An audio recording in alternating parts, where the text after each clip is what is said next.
की शादी भई। जब ये बारात चलवे को तैयार भई तो जनकपुर की लड़कियां बोली अब बारात जाए रही ला तो गारी गाय ले गारी।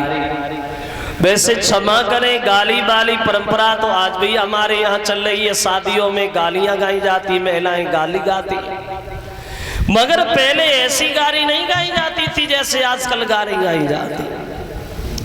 हो सकते पहले इतनी पढ़ी लिखी औरतें ना हो, अब पढ़ी लिखी ज्यादा है तासे पढ़ी लिखी गारी देती।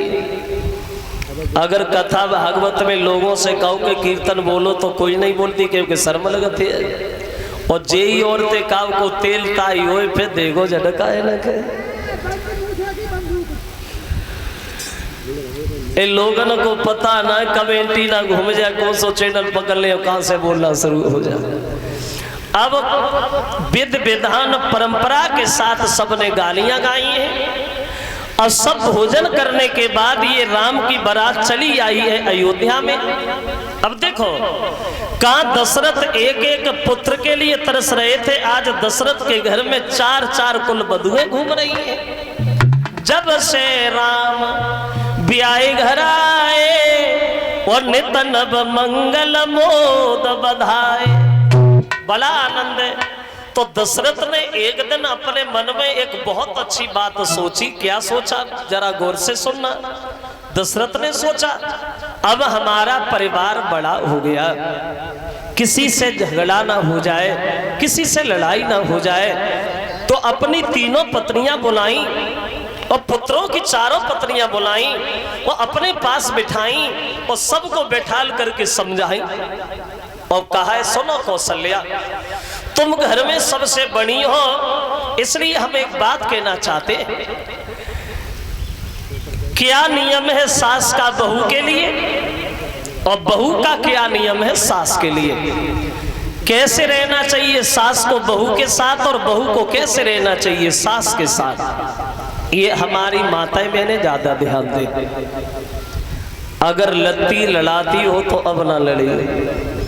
तो हमें पता है तुम्हारे गांव में कोई लत्ती ना हुई है, कोई क्या नियम है सास का बहू के लिए? बोले सुनो, जब तक लड़का की शादी न हो तब तक सास जैसे रहे वैसे बढ़िया है, शादी न हो तब तक। और जब लड़का की शादी हो जाए, बहू घर पे आ जाए, तब कैसे रहे? बोले तब बहुत बुद्धि से रहे। सास का नियम ये है कि पर लड़किनी बधू घर आए और राखे नैन पलक की नाए। पराए घर की लड़की जब अपने परिवार को छोड़ करके तुम्हारे लड़का की बहू बन के आंगन में आ जाए तो सास का ये नियम बनता है जैसे आंखों के दीदों की रक्षा करने के लिए पलक हमेशा तैयार रहते हैं, ऐसे सास को हमेशा तैयार रहना चाहिए।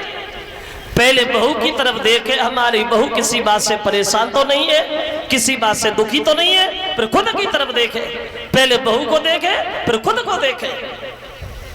वो ऐसो नाए हुए वो चाहिए।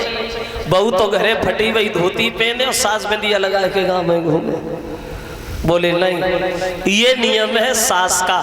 और बहू का क्या नियम है? बोले बहू का नियम ये है कि सास ससुर गुरुपति पूजा और जा से बढ़ के धर्म न दूजा। सास ससुर को देवी देवता माने, पति को परमेश्वर माने, घर को मंदिर माने, ऐसे विचार जहाँ होते हैं वो घर घर नहीं एक स्वर्ग की तरह होता है। भागवत में तो यहाँ तक लिखा है, अगर स्त्री के सास ससुर पति घर पे मौजूद है तो उस स्त्री को मंदिर में पूजा करने का कोई अधिकार नहीं है। सास ससुर को देवी देवता, पति को परमेश्वर, घर को मंदिर, ये विचार जहाँ होते हैं वो घर नहीं एक स्वर्ग की तरह होता है। लेकिन